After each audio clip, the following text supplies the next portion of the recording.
Great. Thank you, Gabriel and Ellie. What a great start. I've got lots of things buzzing in my head.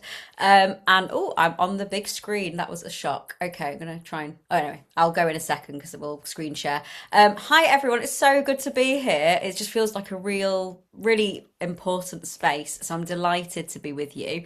Um, when we set the topic of dissent, there was only one woman that I wanted to bring to you, and her name is Ritzper.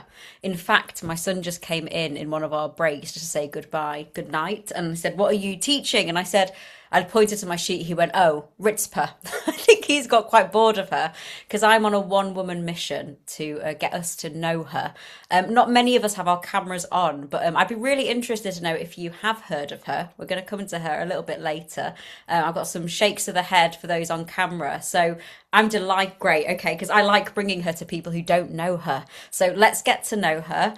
Great, and I can see in the chat as well. I think it's one of our greatest travesties that we don't know her, and I think it's intentional. So let's get into it. And we'll all know her after this, which is the important thing. She's one of the three main characters of my PhD. So I've been living with her for about 3 years. There's an echo. I'm not sure what that is. We'll see. And we'll get to the meaning of her name shortly.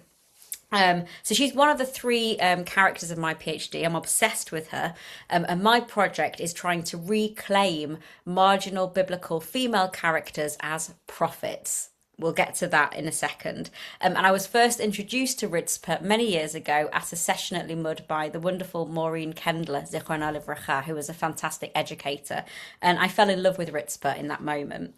And just a content warning that some of the text we're going to be looking at contains sexual violence, not in any graphic detail, but it does touch upon it. So just do what you need to look after yourself at this late hour.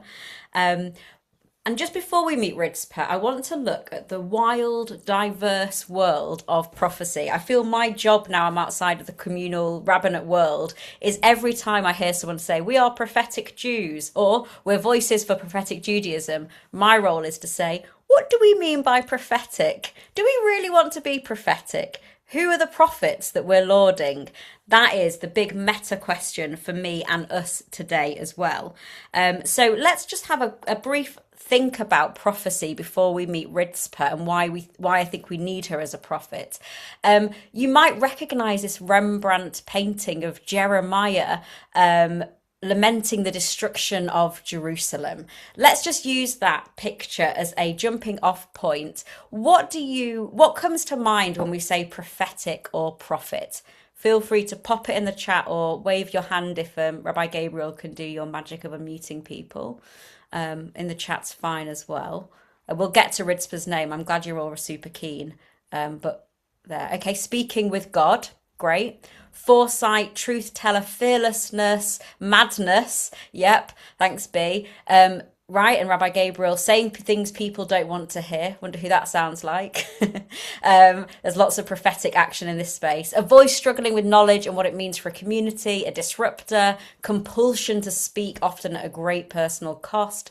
Speaking truth to power. Thank you, Katie. And a dissenter. Right. So prophets and dissent. That's brilliant. So we've got there. What I really hear in what we're saying is the pain in what Anna said, the compulsion to speak. Abraham Joshua Heschel, in his foundational book, The Prophets, talks about the prophets feeling the feelings of God, the pathos of God. It's like a scream in the night, he said, what they heard of God's voice, of God's demand of them. We'll speak to speaking truth with power in a second. And also what we can see in what we've said is it's really diverse. Foresight, truth teller, speaking to God. We've seen one prophet today, Miriam, who doesn't speak to God, who doesn't, in the biblical text anyway, foretell. We've got Elijah. We've got a really vast amount of biblical prophets. Often we think of Jeremiah, but I'm here to remind us there are many diverse expressions of what prophecy looks like. But certainly Rembrandt picked out in this picture, and possibly this came to mind as well when we thought of prophet, we're thinking of someone marginal, I think, someone lonely, someone suffering for their trade, coerced by God, really, to speak God's word into the world. And as we've all said, dissenters, they cry out to the contemporaries to change their ways, but no one listens. Unless if we think of Jonah, who was the most successful prophet, Rabbi Dr. Charles always says, but ultimately was very upset about it. Someone did change their ways, but he wasn't very happy about it. And this is a verse from Jeremiah, which maybe captures the spirit of the prophets. Chapter 4, verse 19, he said, "Oh, my suffering, how I writhe. Oh, the walls of my heart moans within me. I cannot be silent, for I hear the blare of horns, alarms of war." That's the prophetic cry, deep and guttural. And as we've said, they dissent, right? They're speaking truth to power. I think, and I've done field work with female rabbis and cantors about this, when we say prophet, we mostly think speaking truth to power. And that's what we want to say when we're prophetic Jews. I think that's the core of it.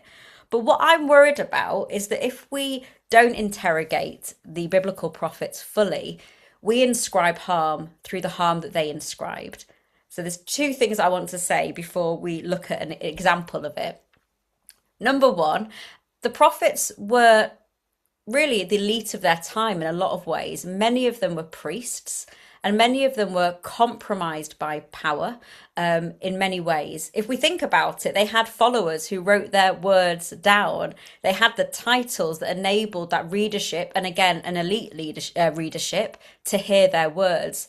They colluded with empire in lots of ways, and monarchy. We think of them as speaking against kings, but often they were in the room with kings, bending their ear and talking to them. They're not always the marginal mad person or man, which we'll talk about in a second, on the street outside the palace. Often they were part of it. And their theology really was to inscribe a form of monarchy and empire in the particular way they wanted. They weren't really radicals. They weren't asking for a revolution. What they wanted was a nostalgic return to the temple. Ezekiel's the best example of this. They wanted to inscribe a certain type of power where they would have positions of power. So actually they held a certain type of institutional power that I think often we forget. We see them as speaking truth against power. They inscribed a lot of misuse of power.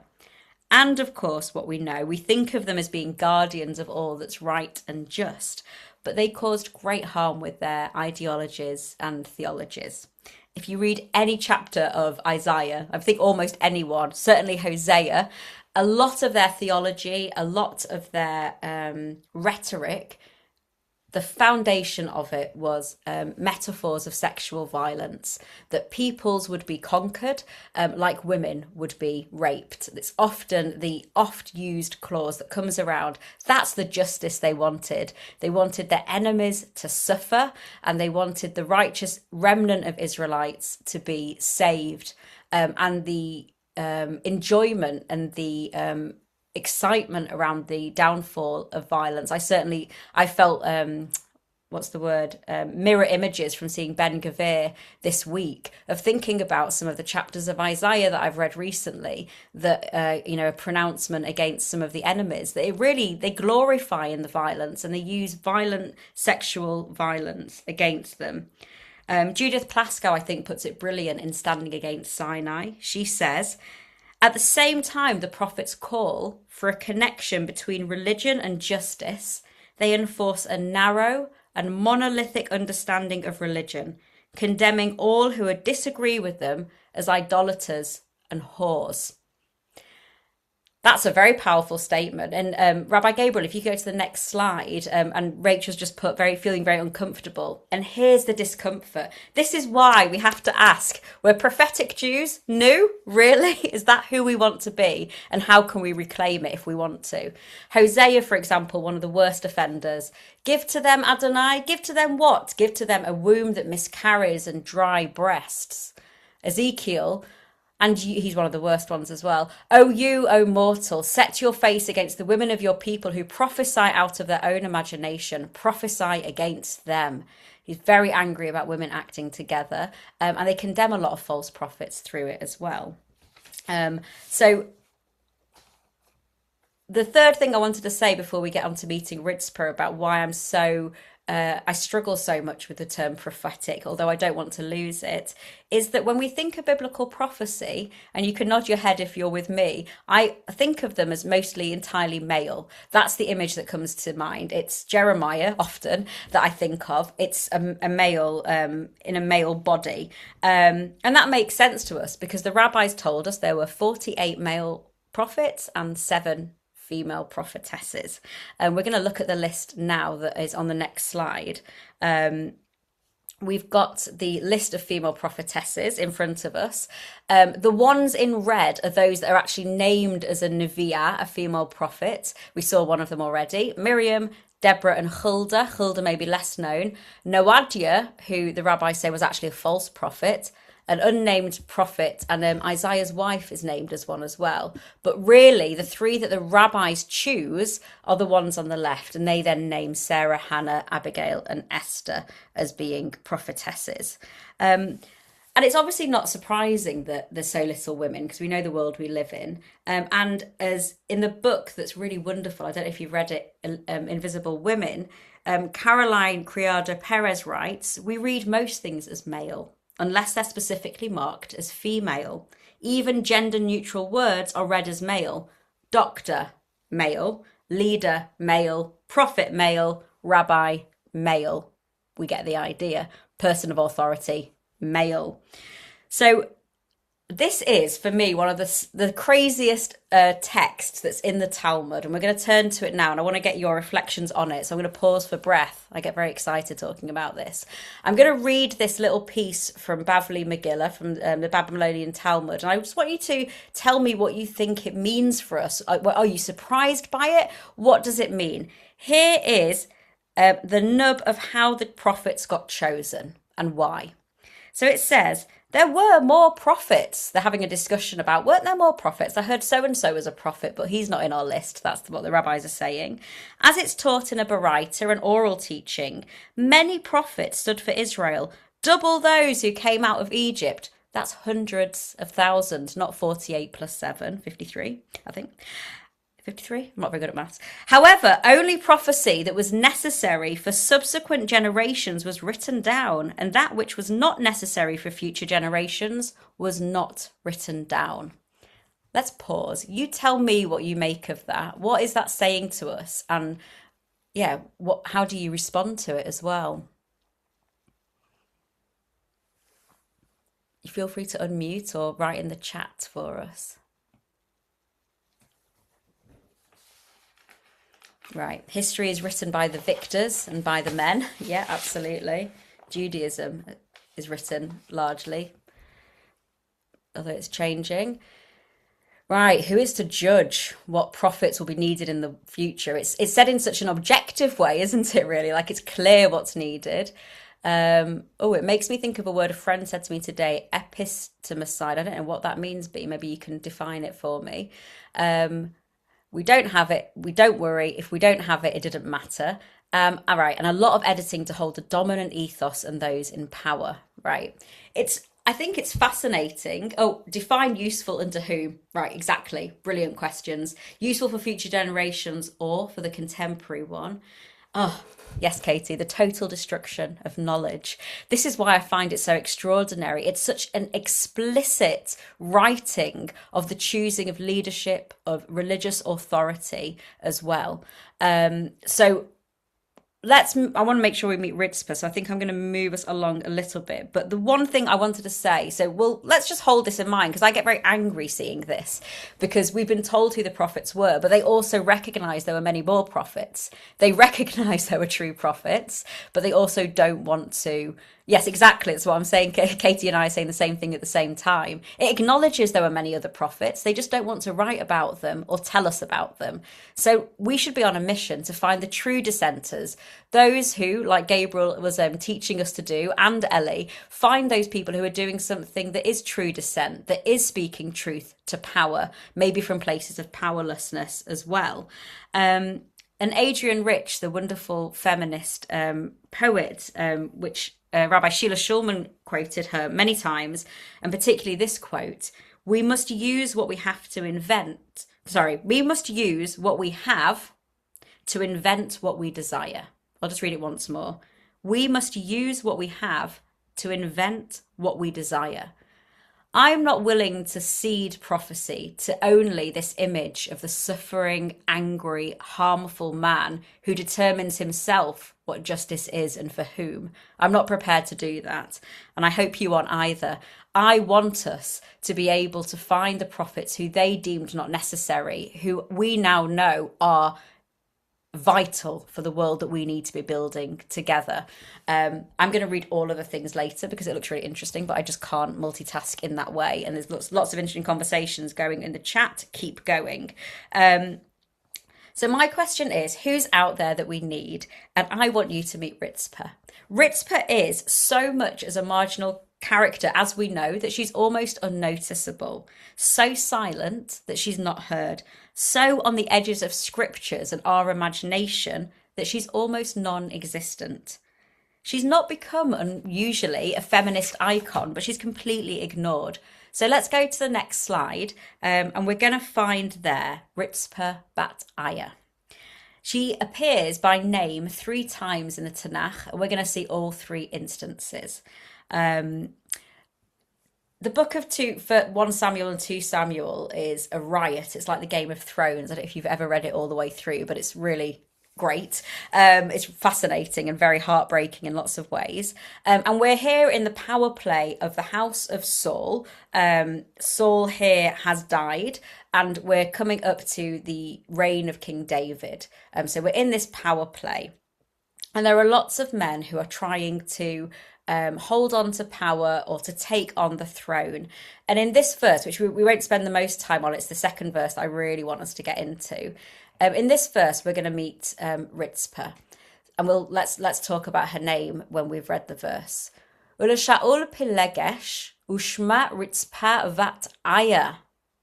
And to Saul, so Saul owned, I would read that as with a liberatory reading, and Saul owned Pelegesh, which means an inferior wife, often secondary wife. We think of Bilhah, Zilpah, Hagar, all these women in even more precarious situations. So Ritzpah was one of Saul's secondary wives, we read in this thing. He owned her, and her name was Ritzpah Vat Aya. So you've already done my job for me. You've told me what it means. So in modern Hebrew, it means pavement. And in fact, it does come in the Tanakh, in Esther, actually, chapter 1, verse 6. I just said that because it sounded like I was a real rabbi, because I could quote scripture just like that, you see. It doesn't often happen to me like that. So a mosaic floor, that's in Esther. That's where it comes up. The name's also mentioned, but not as a name. It's mentioned in Isaiah as glowing coals, which someone quoted as well. So it's a really interesting word. Lots of scholars like understanding it as glowing coals, and we'll see why that's significant. And one scholar I read said it could be dying embers, which is really interesting as a symbol for what we're talking about. The dying embers of our moment and the glowing coals. It gives kind of hope, doesn't it? But also the destructive power of the world that we're in. And for a Pelegesh, I think dying embers and glowing coals says something. And Vat Aya is falcon. So she's daughter of falcon, and the Hebrew geeks amongst us will notice that it has a hey ending, which makes us think, oh, that's interesting. It's a feminine name. So maybe that's her mother's name and not her father's name, which is also interesting. So here we have glowing coals, daughter of falcon. And then we get introduced. I'm not so interested in the 2 guys, but Avner, who was Saul's commander-in-chief, is talking to Ishbosheth, who was Saul's son, and he was king after Saul for 2 years. So they're having a conversation, and Ishbosheth, not a very strong character, says to an extremely strong character, Avner, why did you, and I've added in, also sleep with my father's secondary wife? That's what we know about Ritzpah. The first thing we know about her is, I would say, that she's been raped by Avner. Avner did this as a power play to try and cement his position to be next in throne. And Ishbosheth is saying, why did you do that? She's mine. You shouldn't have been able to do that.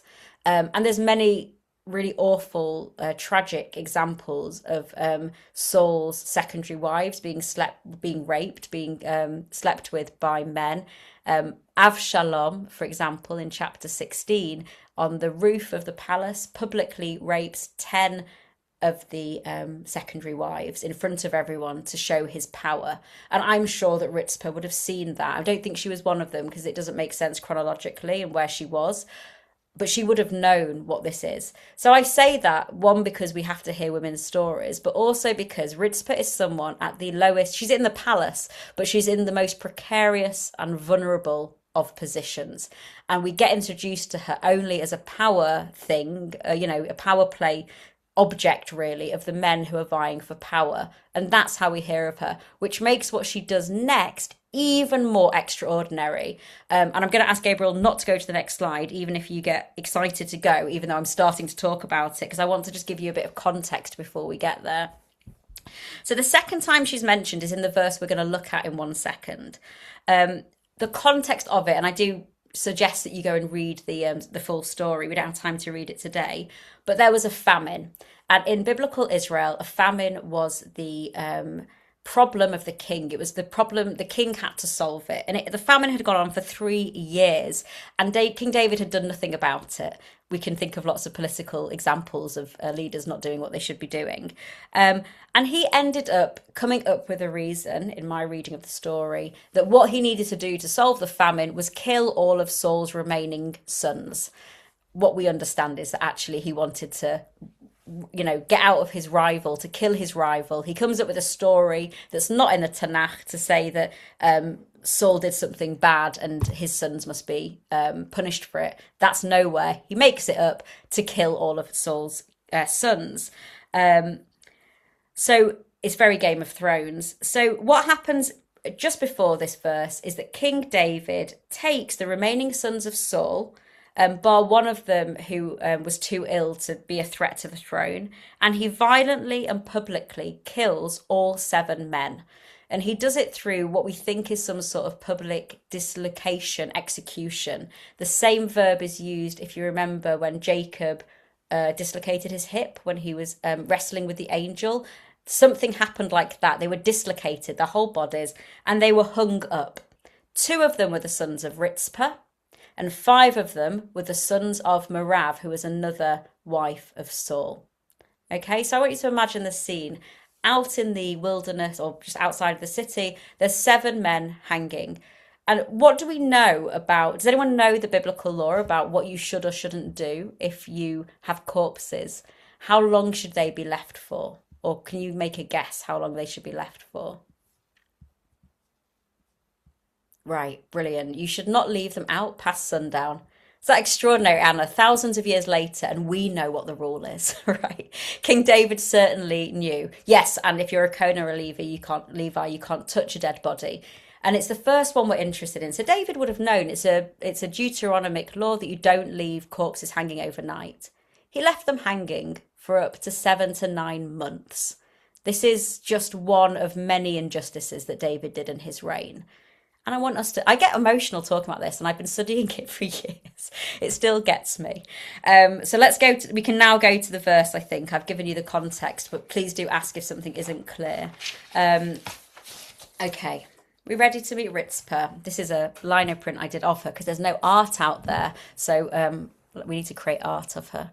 So, Vatikach Ritzpah vat aya et hasak. Vatikach, extraordinary. She took this woman who's been an object, who's had no agency, a whole life, is suddenly active. She takes the sackcloth, Ritzpah vat aya. And a sackcloth is a prophetic tool. It comes many times. Think of Jonah, think of Jeremiah. I've got lots of examples. I'm not going to bring them in now. But automatically I was thinking, that's interesting. She's doing something prophetic. What's it going to be? Vatatehu la el hatzor.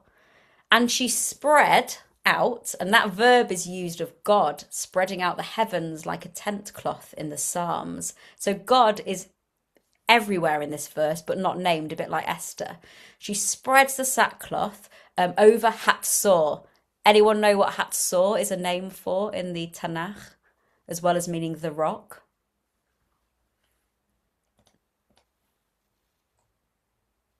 God, yeah. So here's God again. So Ritzpah is spreading out. This is what she's doing when she knows that the bodies of the men are being hung. She spreads out the sackcloth over the rock. Mitchilat katzeh ad nitach mayim aleihem min hashamayim. From the beginning of the harvest until the waters poured upon them from the heavens. So that's about 7 to 9 months. That's how long she sat vigil for on that rock with the sackcloth. And it says here, quite an extraordinary image. V'lo notna of hashamayim lanuach aleihem yomam ve'et chayat hasadeh laila. And she didn't permit, she didn't allow, which again is a very strong verb, the birds of the skies to rest upon them by day and the beasts of the field by night. So what she's doing there, and some commentators have said that she's communing here with the animals, that she's being able to talk to them, and has some sort of control over them as well. I'm just going to pause there. I want to hear your reflections on this verse as well. We've got one already in the thing. So yeah, just tell me what you're thinking, and how do you think, my particular question as my cat Bella joins us is, how do you think she survived that? 7 to 9 months. How did she survive, and what are your reflections? So Rachel said David's quite revered, wrote many psalms, and he's behaved like this, right? Doesn't it say a lot about all the leaders that we're finding out exactly what their behaviour is like at the moment? I can see Katie's hand. Katie, hi. Hi. And I think part of it comes from the lino print, but really I'm seeing her almost like a one woman, like Hever Kadisha, like sitting and Mm. like coming as close as she possibly can to like maintaining the dignity and to like keeping them like accompanied. It's like, yeah, that's what came up for me. That's so beautiful. Yeah. And what we know about biblical women, particularly and in ancient Israel, is that they often sat and worked at the intersection between life and death. We think that religious leadership was by men because we're only told about the priests, really, and the prophets who are men. But women were working in many religious roles, mostly at these important moments of life and death. They lit candles, they spoke about, which is interesting with the glowing coals, that they're at the interface of this as well. Um, any other reflections on this very intense verse before we find out what happens? This one woman protest. How do we think she was? How do we think she managed for 9 months, continuously keeping the bodies, um, caring for the bodies? It's a bit of a leading question because I've got a theory, but I'd be interested if you have a theory.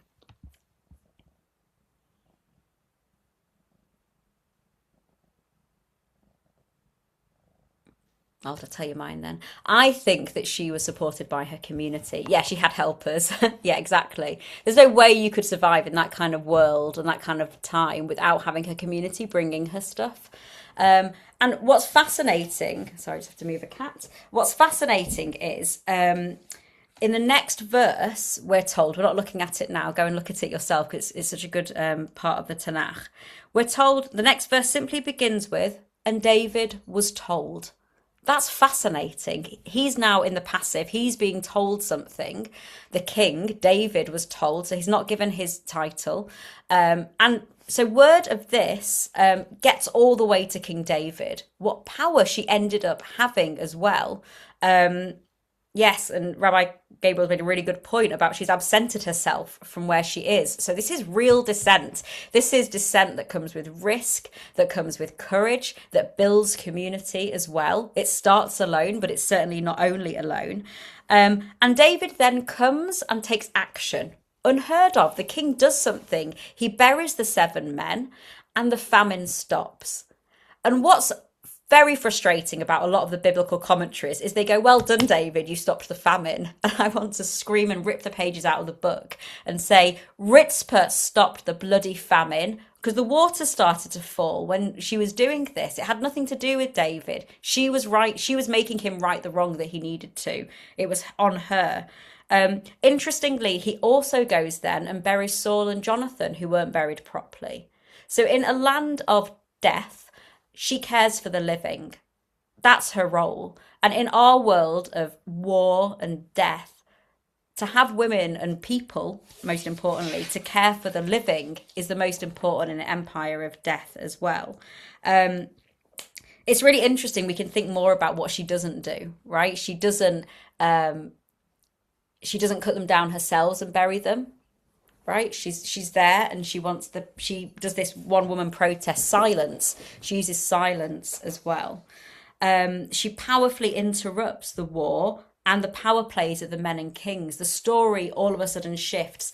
And if you're interested in biblical historical criticism, this chapter is actually thought to be an insertion against the narrative that is building David up to be that king that we've just heard of, who writes the Psalms, who we all wear his Star of David on necklaces around our neck. This chapter's been put in to say, hang on a minute, don't you remember what Ritzpah did? So she powerfully dissents against empire, about monarchy, against rulers who don't do what is just, and the humanity and the violence enacted against those in the name of war and God. And she summons enough attention that the king is told what's happened. For me, I cannot help but see her as a prophet, and I am 100% sure that she is one of the thousands that the rabbis thought wasn't worth mentioning, because what power does she hold if we let her in and named her as a prophet? Everything would have to change, would it not? So I'm renaming her as a prophet. And as we kind of slowly start to come to the end, and I want to hear from you, and we're going to have a bit of more of a conversation. The next slide is another print. I'm a bit obsessed with printmaking at the moment. And I just did this one. It's a screen print of Ritzpah. This is the second. I've never seen any art of Ritzpah, so this is the second one. And yes, that is me, and I did climb a boulder to do this in Rochdale, Manchester. So you can see there the collective of falcons in the sky, in this kind of dark, red, angry sky of the famine. You can see the gravestones, noting the importance of burial and mourning, the importance of grieving, of what happens to a world when we're not allowed to grieve, when we're not allowed to recognise what is lost and who has been lost. We've got the animals of the field, and we've got the community around her, bringing her stuff, taking stuff away and looking after her. And you've got the red sackcloth at the bottom. So that's just an offering to you to step into the story a little bit more kind of viscerally, maybe, than just the words as well. So if we go to the next slide, what I've got for us, and this is really to start us thinking, here are four women, four modern day prophets. And it's interesting because that might feel uncomfortable for us to say, because maybe we're still thinking of the man on a soapbox being angry, shouting into the air. But I mean Ritzpah when I say prophet. And this is who comes to mind. So I'm just going to quickly share about these four, and then I'm going to invite you to reflect upon Ritzpah as a dissenter and following her lead. And maybe you have someone that comes to mind when I've spoken about Ritzpah that you think's needed for this generation and future generations that we wouldn't name as prophet, but now you feel kind of called to. It's a reclamation, and really it's a dissent, isn't it, by us calling these women and others prophets.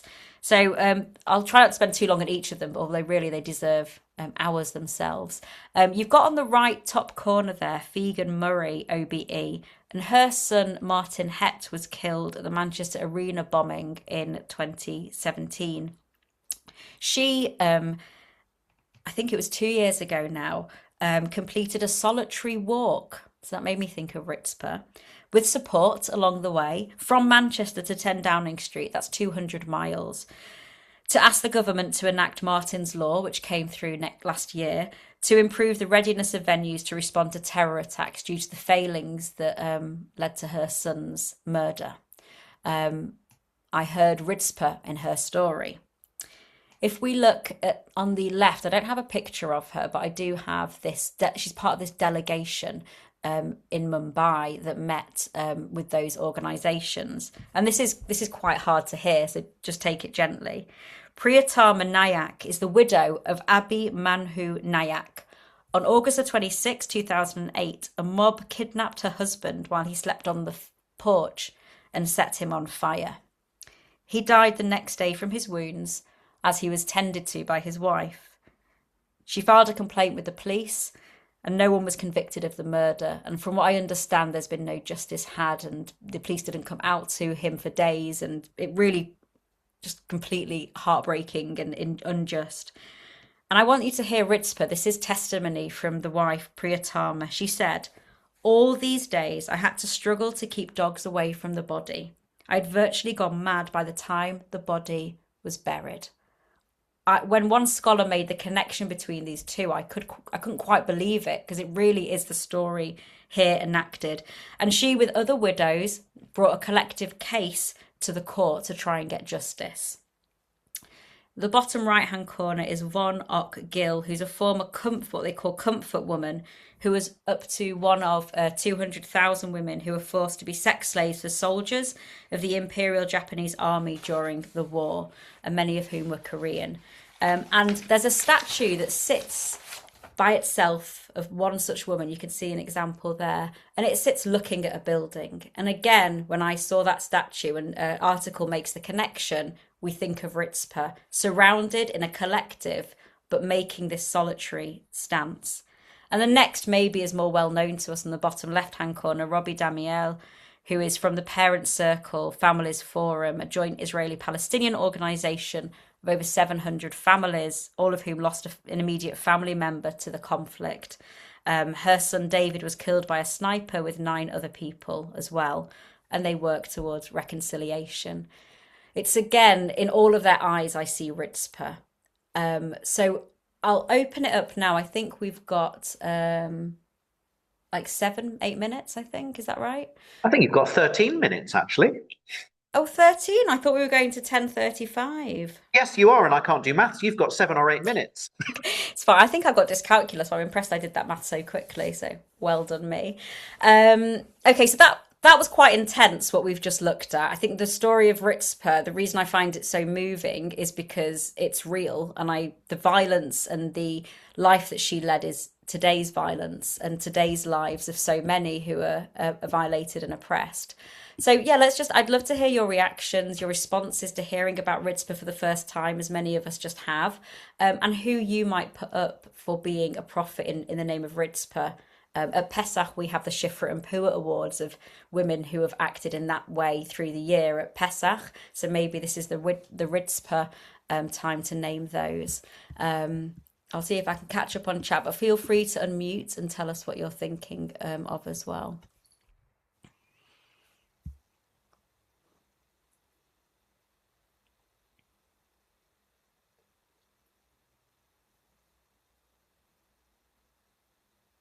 It might be that you also want to talk about what it is now to interrogate what prophetic means, something that is what we call ourselves progressive Jews like to say that we are. And, is that a challenge to you? Do you find that's a shift in your identity or your understanding? And how does it feel to know that the prophets inscribed such harm as well, but there were prophets that we've not been told about?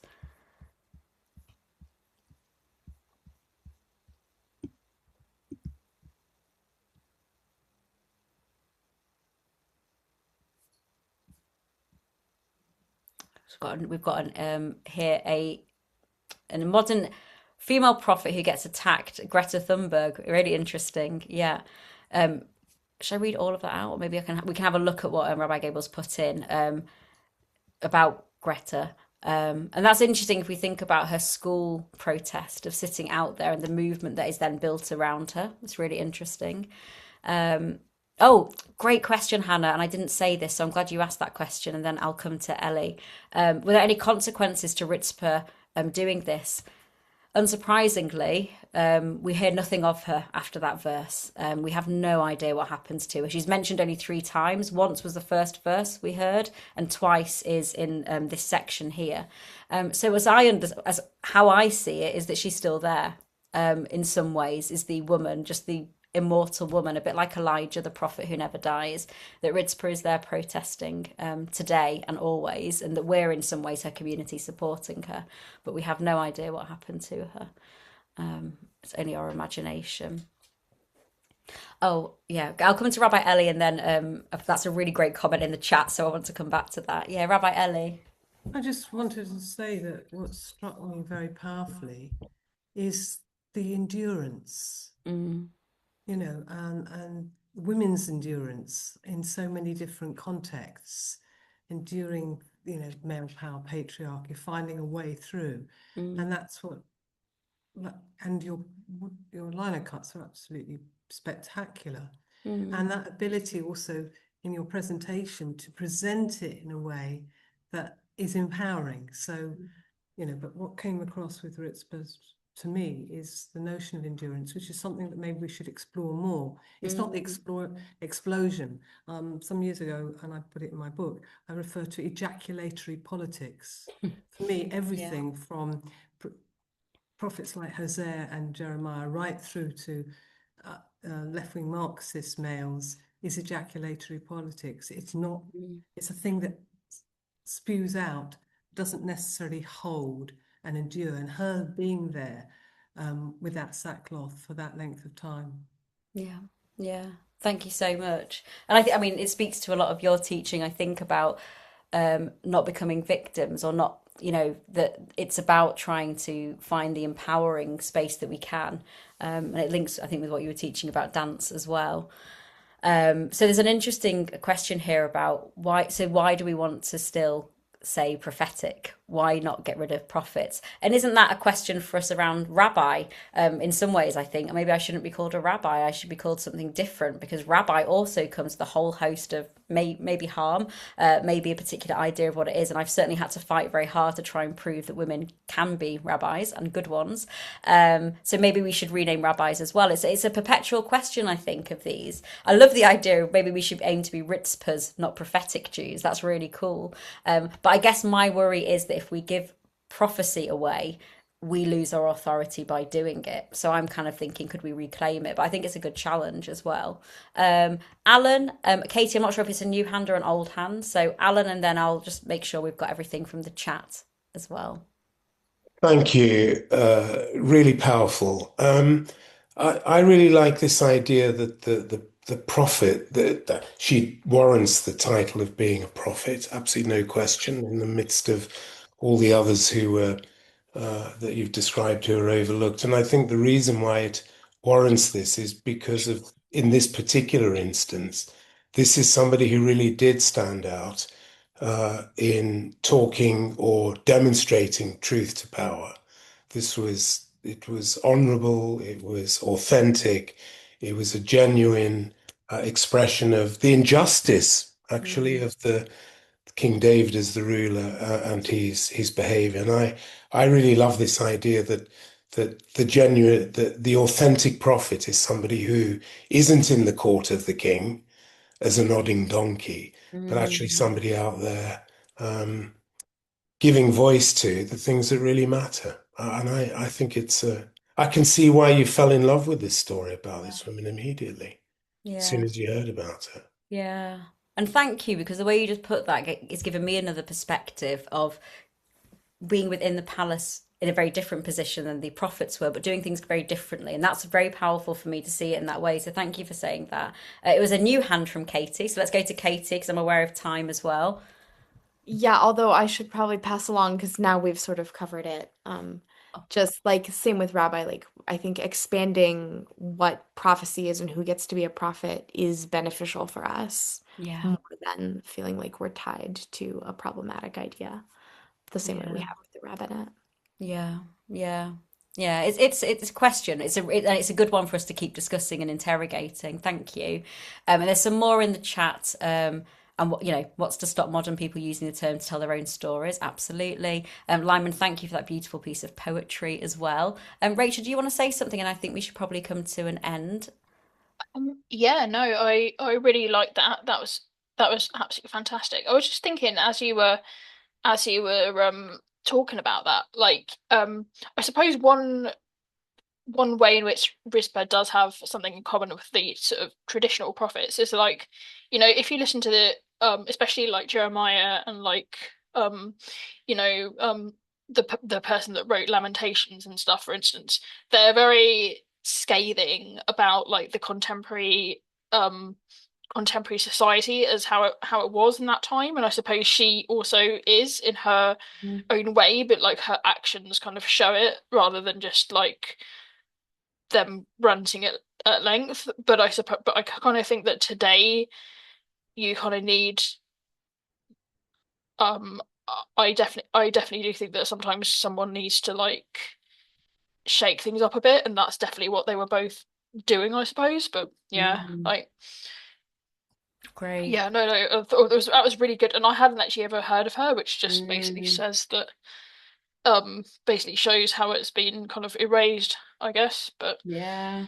And I think it is erased and not forgotten. Mm, I think it's mm. on purpose. And thank you so much. And that helps me just wrap up all, what I was going to say to end. Really, it was I'm going to build on what you said.